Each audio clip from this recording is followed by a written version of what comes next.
حسن شيخ محمود iyo Shariif Sheekh Axmed oo ku sii jeeday magaalada Beledweyne ee gobolka Hiiraan wararku waxay sheegayaan in markii hore la xanibay diyaaradii ay raaci lahaayeen wafdiga kadib amar ka soo baxay dawladda sida ay sheegeen ila xogaala مسؤولين كترسن وفديكن أي شيء إن سبب الله رستاجي أيتهاي رجال Soomaaliya حسن على خير والله شيء إنه تجلها بلدوينه بل سمرك الدم بك باقضي مدرش حزبية قرن أي دوان كله واقعي إن أي وجود يقين قرمة كفتة هذا العق جاري سلام بقول أقول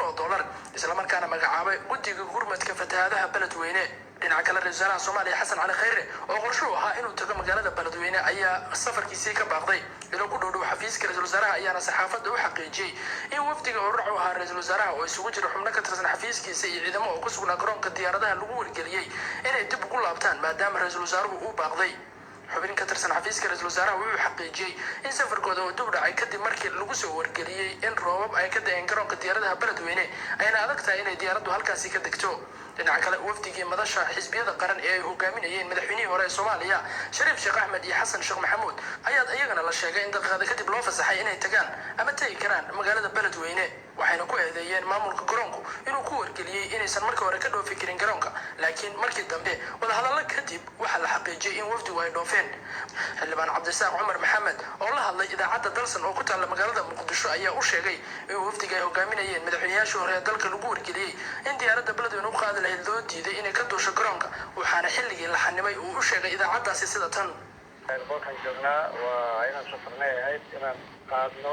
mucaawino lacag ka aruurinay oo madasho ay aruurinay la gaarto madaxaan uga gaarto oo dadka dhibaataysan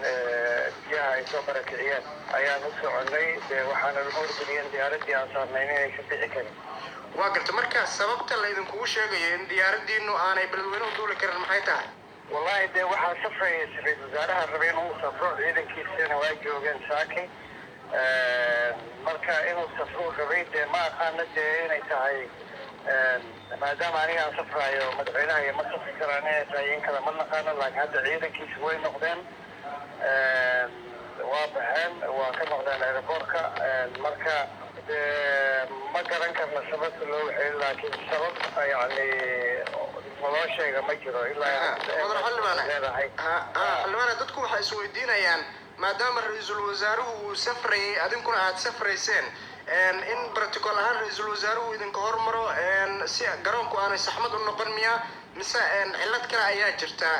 maadaama garoonka dibku ma qarmo ra'iisul wasaaraha uu hormarayo safray dib ma baraha taas noqda waa safri kaliya waa tii kaliya waa naga hormari kaliya qadarin uu leeyahay waa ka dambeyn karnaa dib ma laha لكن واحد يقول كذي أنت يا ربي أرجعني يقول كذي شيء أنا شايف كرين أو أنت أي كتير حكومة أي كتير دولة أي كتير واقرت مركا وقت الرسمي ما يعلن شيء أو إن دولة ما بحكي أنا إلا يعد وقت يوم ما شيء ما راح تيجي حتى زارها إنه بعدين إنه ما يصل كبحها يوم ما كان لكن هذا حتى ما نديك الدول واضحة كرسان إلا يعد أنا ماشي واجبنا أو يعني كل واجبنا إلا أمرك حسب أنا أقول أنا نبيعك أنا نبيعك يعني وين جونا ربك أنا بحكي dadka xayiran adinku aad la socotaan Sheekh Shariif iyo Xasan Sheekh miyaa ku jira gudoomiyaha madasha madaxweynayaashii hore Sheekh Shariif iyo Xasan Sheekh labadaba way joogaan